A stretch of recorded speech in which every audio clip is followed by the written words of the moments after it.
Hello, everyone. It's Shabbos.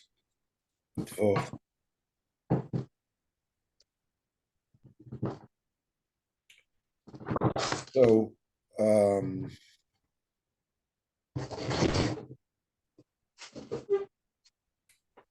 starting it's Shem tonight with the story of Baal Shem Tov. And we are starting with the story about the Nachman Horodenko, who was Rabbeinu's grandfather. Was a very, very important personage in the first generation of the Hasidus. He was a Ben Bais, the Naaman Beiser. He was the closest confidant of the Baal Shem Tov. And the Baal Shem Tov was called the Naaman Beisi. He's like a totally faithful in his household. It means both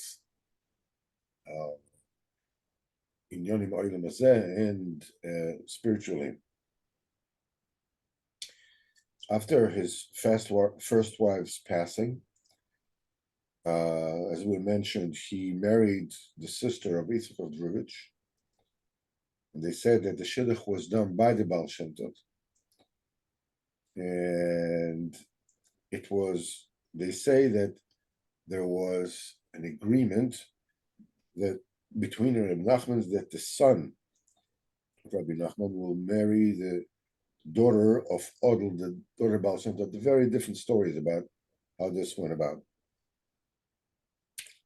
And so it was Simcha, it was the son of Rabbi Simcha, the son of Rabbi Nachman Horodenko, was married to Fega, the daughter of Mas Odel, the granddaughter of the Baal Shem Tov. They were the parents of Rabbi Nachman of Breslov, as this is well known. And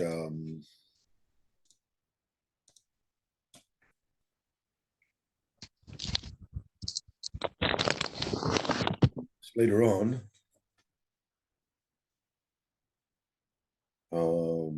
they said that we told the story how the second wife of Rabbi Nachman passed a month after the birth. He was known. Nachman Decker was well known for the Jews in Russia. Was his Sichos and him going. He went to Eretz Yisrael. A big Mesiras Nefesh Pidem Shvuim. Hasidic masters and stories tell a lot of Ma'aseh Nisim, miracles of Rabbi Nachman Horodenko. Rabbi Nachman Horodenko wanted to go make an aliyah to Eretz Yisrael, and he asked the Rishus from Baal Shem Tov to go to Eretz Yisrael. Baal Shem Tov told him, first of all, go to the mikveh. When he came back, the Baal Shem Tov told him, what did you see when you dunked in the mikveh? So Rabbi Nachman Horodenko says that the first Tzvila, I saw the entire Eretz Yisrael. And the second time he went underwater, he saw Yerushalayim Yer HaKodesh. The third, he saw Harabais. And in the fourth, he saw the inside of Kodesh HaKodeshim. However, I did not see the Holy Ark, he said. So Baal Shem HaKodesh told him, how can you expect to see the Holy Ark if it is in Mezhebosh? And he did not definitely understood, and he postponed his trip to Eretz Yisrael. And so it happened a few times after Baal Shem HaKodesh passed away. He would come when he has his wife passed away, and his son Simcha grew up in the household of Ras Odel, the daughter of the Baal Shem Tov, and her husband would be Yechiel, it's called the Deitchel, the German.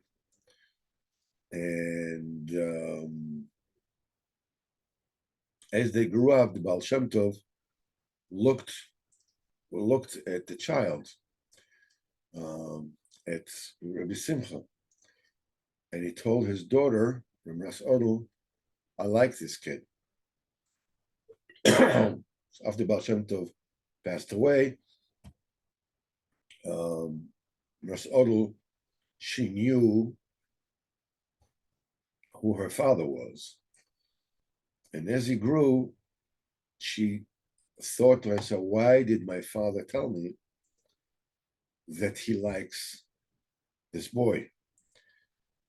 This probably means that, I mean, for sure it means that he wants my daughter to marry him. They made the shidduch with her daughter Fega, who herself was Balatzot HaKodesh. Her brothers used to call her Fegala the Neviat, Fega the prophetess. And they were the parents of Rabbeinu. And the thing is that the child grew up in that household because his father had a lot of business to do with Pidyon Shvuim, with ransoming, releasing Jews that were taken prisoners by the feudal lords because they couldn't pay their rent or whatever it is. In those days, I mean, Jews were, a game, a free game. It was just like the feudal lords could do whatever it is they wished, including using the Jews as target practice. And so he wasn't home a lot. And one day he came to Mezhibosh, and he went to the Baal Shem HaKodesh Tzir, and he came back dancing. And Baal Shem Tov gave him permission to go to Eretz Yisrael. This is where he went, and he's buried in Tzfas in Eretz Yisrael. So they say that after the Istalkas about Shem HaKodesh, his Talmud, Rabbi Chiel Metzev Zlocheva, could not find release, he could not find rest. I mean, he was agitated and he could not relax. So Baal Shem HaKodesh came to him in a dream, and he says, don't be mitzvah from the fact that Baal Shem left this world. He says, it has to be that way. And he said, it has to be that way until Lubitchis Amesim. And he said, if you would have known how much trouble I had to go through that for you, to bring me down from the upper worlds, just to let you know, you should not be Bitsar because of his Talkos. He said, if you knew how much trouble I went through, says, you wouldn't do it. And Mashentov told him that in the day of his yahrzeit, his Hilula, his Vav Sivan, is the Chag Shavuos, like in every other tzaddik, then the Shem of the tzaddik must go through the effort and get down to his tzion, and then the gates of heaven are open to all those who are there by the tzion to be for them a shliach mitzvah and to be poil for them. Alles gets that Hashem, that Khan, the Maise from Rabbeinu Baal Shem HaKadosh, Sichos again Aleinu, that Hashem will all have a wonderful, wonderful week, Begashmis and Bruchnis. And this is also a Maise from the Goyen HaKodesh HaMekubal, Eloki Naftali Cohen from Frankfurt, the one who wrote the Sefer smichas lechomim.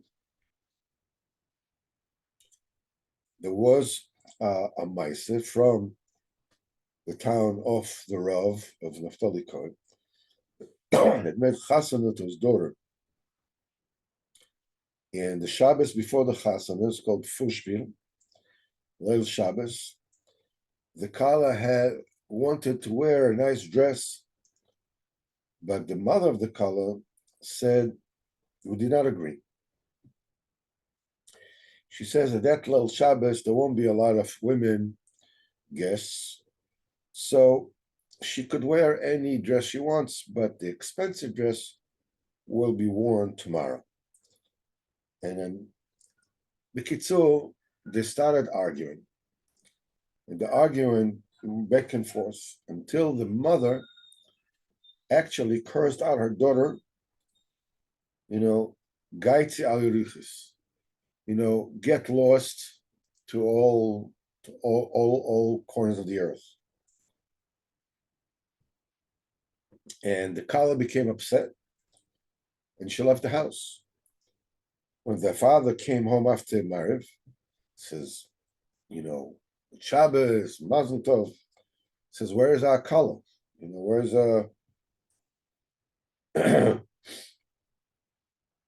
So wife told him everything about the machloekes that was between them. And because of this one thing that she told her, the Kala got up and left the house. Immediately, her father went to look for her by the neighbors, and they couldn't find her. They looked for her in the entire town, they couldn't find her. Obviously, they became very, very upset. And in the morning, they went to the Rav HaKodesh of Naphtali, the Kohen that we spoke about, and they told the ganze Meise. So he told them that they would make the Shabbos with great happiness, as if the Kala is amongst them. And when Tuesday came, that's the time to make all the preparations for the chasana. He said, you do everything the way the minhag is. Also told him in the morning, when the chassan will come to town, they will travel towards him to receive him, and then they will come with the chassan to his house, to the Rav's house. That's what they did. When they came with the chassan to the house of the Rav, he asked them, did you see the Kala? And are you willing to have Mesiras Nefesh for her? When he agreed, the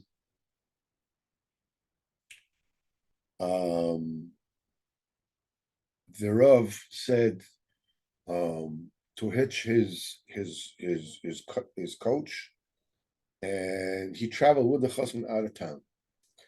They came to a certain place, and he told the chassan to stand right there. He made a big circle, and around the chassan, he made a big circle. He put the chassan where he was, and he made a big circle around him. And he said, listen, I'm going to drive away from here. There will be soldiers coming along, and they will all despise you and demean you and jeer at you and do all kinds of things with their weapons as if they want to kill you. But don't be afraid of them. Don't answer anything. Don't say a word to them. And then there will be a few carriages coming through. And they too will not do you any damage. And don't be afraid of them. And don't talk to them at all as well. And at the end, there will be another wagon. That is another coach, which is painted green. And by the wagon driver, there will be sitting another person that is blind in one eye. Then you will say out loud, my master the king, why did the blind man took away my collar? And this is what happened. All these coaches went. Then came the king with this blind guy, and he said everything. So the king asked the man with the one eye, why did you take her? So he said, her mother gave it to me as a present. So the chassan said, her mother doesn't have reshus over her, she belongs to me. So the king said to the in the one eye, give it back to the chassan. Immediately they all disappeared, and the chassan saw that his kala is standing buried in the ground up to her neck. And immediately the Rav came with his people, and they took the kala out, and very quickly she became healthy, and they made the chassan of a simcha v'tov. And the Rav told the Maisa said, even though this is an amazing Maisa, it's not such a big chiddush from a tzaddik, a kodesh like Rabbi Naftali Cohen. It says that, but the second Maisa from the Rav, that we will tell him it's Hashem next week, that he was able to do a teva for Yid a long time after his passing. This is an extraordinary Dvar Pella, and Bezat Hashem, who will tell this story, Yitz Hashem next Motzei Shabbos, Be'ez Hashem, Hashem should bless us to be zoicha, to be together, and tell the stories from these wondrous tzaddikim. And here we continue, we get to the biography of Rabbeinu Arizal. During the 7 years of his Beidadus with his Rebbe, Rabbi Betzalel, the Baal Shita Mekubetzes, the Arizal, Rabbeinu Arizal, has been dedicated himself to the Nigla, Teres HaNigla, Sichos Mishnah, the Gemara, the Shalmi, Safri, Safra, and he was a total Bekiyas. The Arizal was a Goen Oilam, the Benigla, the Benister. There are all kinds of shilas about when Arizal was in Tzfas and he went to his mikveh at the time. There was a question whether the mikveh, the Arizal Torah, was in Shusarabim or not in Shusarabim.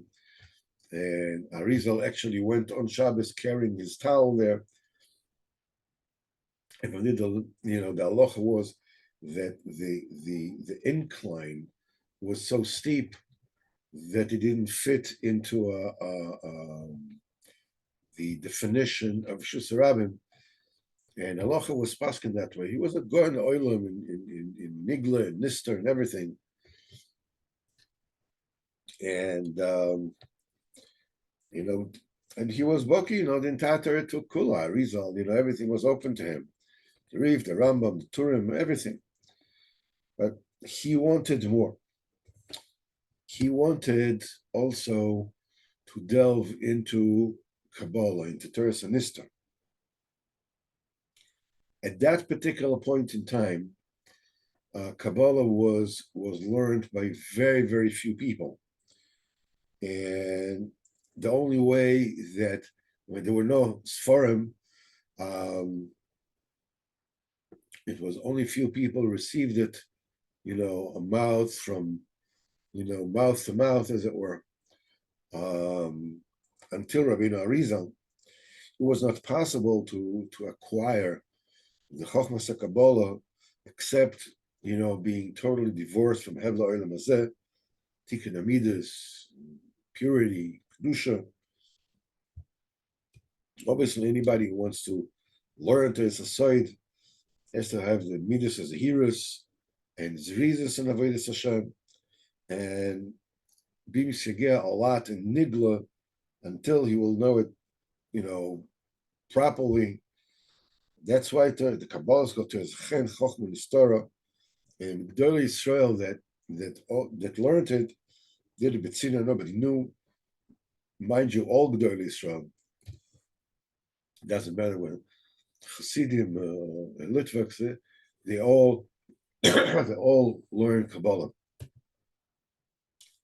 and they gave this Torah, from one master to his student,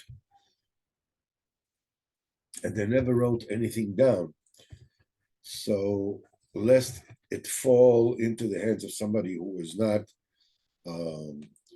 roy to that.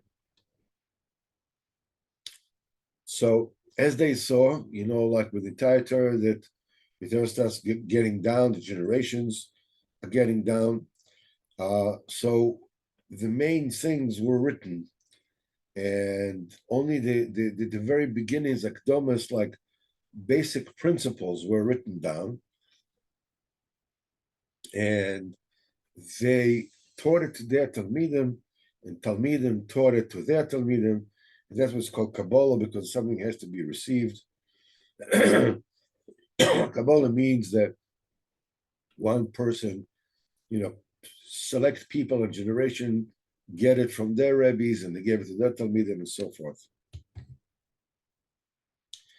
And of course, then those who learn Torah Sanister, there are those who are becoming proficient in inyanim that are above nature, and they are in the power of their knowledge and the chokhmah to create changes in the laws of nature and perform overt miracles. All the mysteries of creation are open before them, and this particular part of Kabbalah is called practical Kabbalah. This is something which is not practiced today. Practical Kabbalah deals with the original code of reality. It's like computer code. If you change the computer code, then whatever it is in a computer is different. Lahavdil, in practical Kabbalah, when you change the spiritual code of Kabbalah, you can turn a rabbit into a chair, and the chair into a lion, or whatever it is that you feel like it. Because, but it's forbidden to do it because it puts a person into tremendous danger. Now, the basic book in Kabbalah, of course, the Sefer Zohar, is the secrets that that the Talmidim learned from the godly Tana, Shem Bar Yochai, and his son Reb Lozer, who for 13 years, hid in a cave from the Romans. And while they were there, they were, subsisting on the fruits of a carob tree that grew right on the mouth of the cave, and they drank from a stream that was there, and they were learning Torah Sanister, and they wrote the basic ikar of their Mishnah on kuntresim, on notebooks. And after they passed away, the Talmidim took all these notebooks and put more, the main words and teachings that they received from them. And it actually took, the compilation took practically 200 years in the making. It's called Sefer Zohar. Sorry about that. As generations declined, Sefer Zohar actually disappeared, and people forgot it. But the Ashgacha was such, Kilosi Shokam Pizarro, the Shbaruch who made that Sefer Zohar will be revealed again. And this is how it was revealed. It was one town in the eastern countries that said there was a rumor that a certain place there is a treasure of silver and gold and gems. When the king of that land heard about it, he ordered his slaves to go, his servants to go and dig there and look for the treasure and bring to him. And his servants went and they dug deep, and they found a closed iron chest. So this is that, we found it. And they took it up, and quickly they took it to the king, to the palace. And they said, our master, we found it. Here is the chest. So, a blacksmith went and opened the chest. Everybody was like, waiting. When they found it, everybody was disappointed because they didn't see anything worthwhile inside, just only the piles of scrolls with letters that nobody recognized.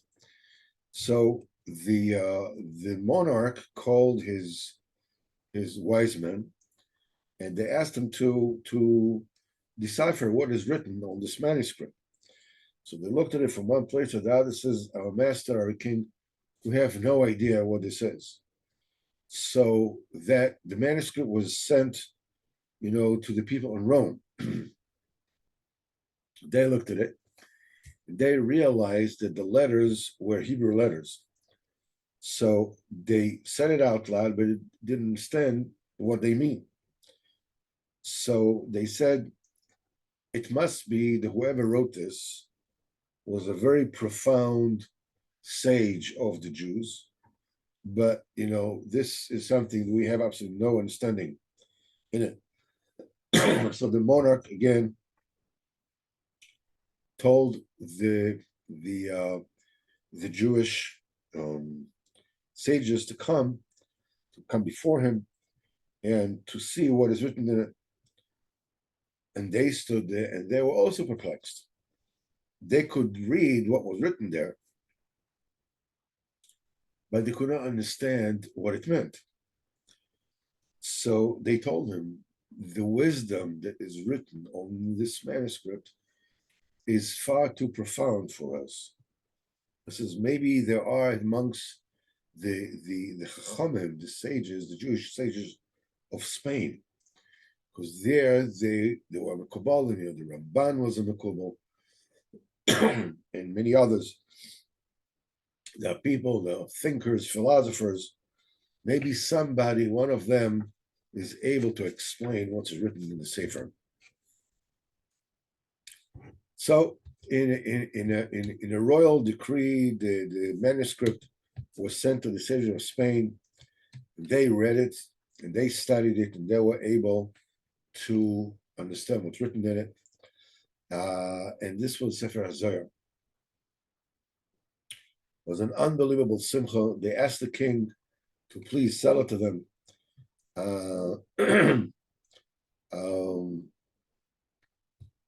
And they sent him tremendous amount of presents, thanking him for discovering it and sending it to them. Now, and so it was that when all was said and done, the king had the treasure that he was looking for, gold and silver and gems, whatever it is, for in return for a treasure that is inestimable, which is beyond any money. And for many, many years, the sages in Spain, kept the manuscript. But after the great, the expulsion of the Spanish Jews, again, the manuscript came to the hands of Goyim. And in the time when the manuscript was in the hands of Jewish hands, they studied it, the Jews studied it, and they delved deeper, Chochmas Kabbalah, they wrote Pirushim on it, they wrote many Sfarim Teres Asod, what they were able to be massive from Zohar Kodesh, and they were all given to at the end to Rabbi Moshe de Leon in the 1600s. And while it was there, he was Masada. He himself was a Kabbalist, and he himself was Masada, the Zohar, the words of the Zohar, according to Pashas Shavua, according to the Torah. And this is the way the Zohar is to this day. Within that, the manuscript of the Zohar, there are a few additions which are not of the Zohar itself. There is the Sefer Tzniusot, the 5 chapters that were written by Yaakov Avinu. There is Raya Mehemna, which is addition for Torah secrets that were given to Reb Shem Bar Yochai Nisalmidim from Moshe Rabbeinu, and of course there's the Ida Rabbah, Ida Zuta, and so forth and so on. Zchus again Aleinu, B'ezrat Hashem. Next week we will continue with Ariz getting together with Sefer HaZohar. Now, B'ezrat Hashem, we'll go into the Sichos Haran from this week, and this is more about being with Rabbeinu. Remember, Sicha 169. Here, Ibn Nosson describes being with Rabbeinu. He says Rabbeinu's eyes were glowing like the sun and the moon mamash. Frat Shabbos Kodesh, his eyes were glowing, and his face were radiating and were very red. Shabbos Kodesh, I'm not sure that anybody who hasn't seen the awesome kedusha and the fire sparks of his dveikus and Shabbos Kodesh, and the Seder Kiddush, the way of making Kiddush on Shabbos, with the Seder HaShulchan on the Tish, and the Nigun that Rabbeinu would sing, the Suda, Askim Sudoso, Zama Bishvochin, and Eshes Chayil, or the Zmiris, Menucha V'Simcha, Eshes Chayil, Mein Olam Haba. He says, anybody who hasn't seen it, he says, he has never seen, goodness in his time, in his life. And he says, anybody that stood there, he says, could testify that such a sight will not be seen until Mashiach will come. He says, if all the seas were ink, and all the trees were quills, and the sky itself would have been notebooks, it wouldn't be enough. You wouldn't be able to explain the end of the end of the beauty and the tremendous kedusha and unbelievable yira and the fantastic dveikus and fervor. I mean, it was in total anova, total simplicity that has never been seen in the world. He says, and this is only according to what we were able to receive. We're talking about, this is a description of Reb Nosson that Rabbeinu puts him on peer with the Baal Tanya. And the Kotzker Rebbe called him the brain of the Hasidus. The brain of the Hasidus. This is a Nosson. Godel Shamanokim. And he says, this is only the way that we could understand it. All this besides the Sisra Torah, Sitra and his stories that he had before Kiddush, he would tell the cup in his hand, and he would stand there for a long time with the cup before the table in total silence. They wouldn't hear anything from it, just a sound of tremendous yearning. And he went up to the place wherever he went up, and he stood there for a long time until he opened his mouth with tremendous ne'imus, and he says, Yoy Mashishi. And Rabbeinu said that he was mamash to be moist nefesh before he was able to say the first word of Kiddush. The reason why this is so important for us is because everything that we do in this world, with who we are, dealing with who we are, dealing with how we are, so much of it, practically everything depends on the kind of emunah tzaddikim that we can achieve in Rabbeinu HaKadosh. It all depends on that. We have to understand, we're simple people. The Kodesh Baruch Hu, the grandeur of the Kodesh Baruch Hu is such that forget about Ariz. Forget about that. Shem Rachet, forget about Ariz. But even to do anything which is not in accordance with the dignity of HaKadosh Baruch Hu, Shem Rachem is already,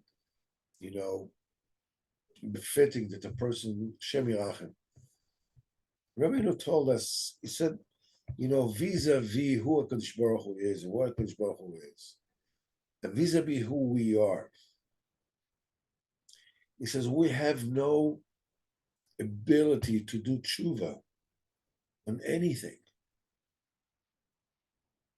A sufficient tshuva, for disobeying such a king, it's way beyond us. Way, way beyond us. So what are we supposed to do? The answer is that we are supposed to do whatever it is that we can do. And without us doing what we can, nothing will happen.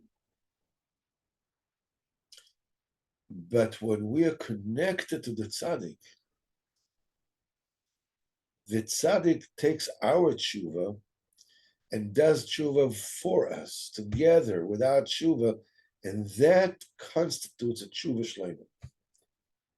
It's like trying to get to America. Unless you buy a ticket, unless you go, you are willing to go on the plane, nothing will happen.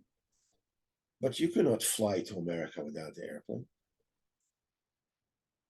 The airplane can get to America without you, yeah. But if you want to get to America, you need the airplane.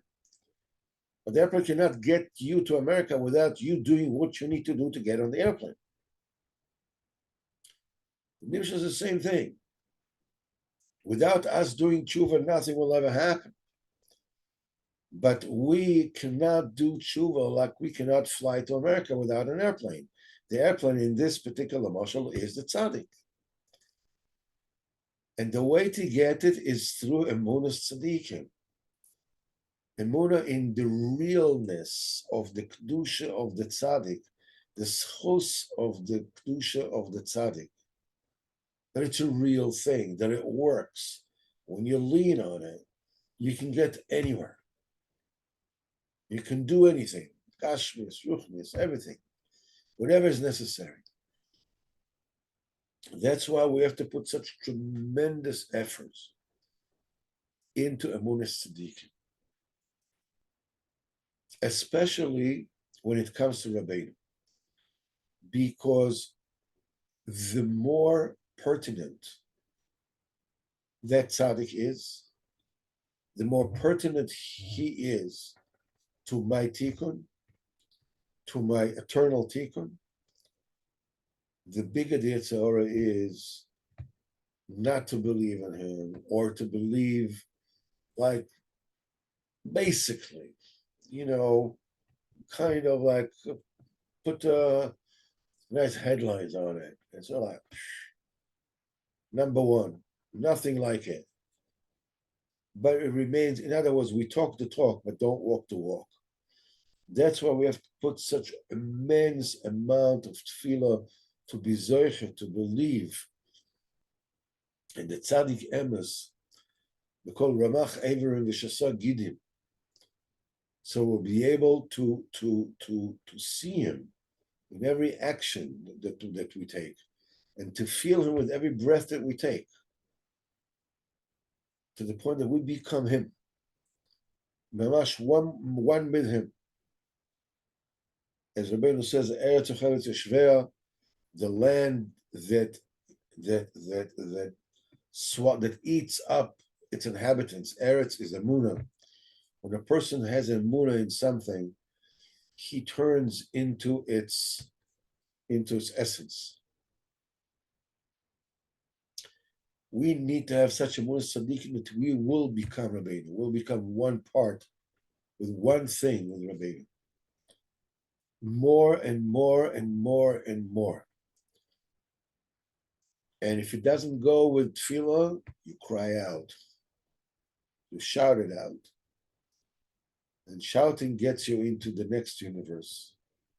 So this whole Sicha in and on itself. Sichosam of all these holy tzaddikim shall stand by us, B'ezrat Hashem, as we're preparing now to get B'ezrat Hashem, preparing to Pesach. Today we're at Para. We're, B'ezrat Hashem, getting out of Tumas Mes. B'ezrat Hashem, to be able to prepare ourselves to free ourselves from the bondage of Klipas Hon Amalek. So I want to wish each and every one of you a good week and a blessed week and preparation, B'ezrat Hashem, for as we're preparing our way towards Pesach, and should all be healthy and wealthy and blessed, and all the good things should all happen to each and every one of you, and me too, also, as a part of our little chabura, B'ezrat Hashem.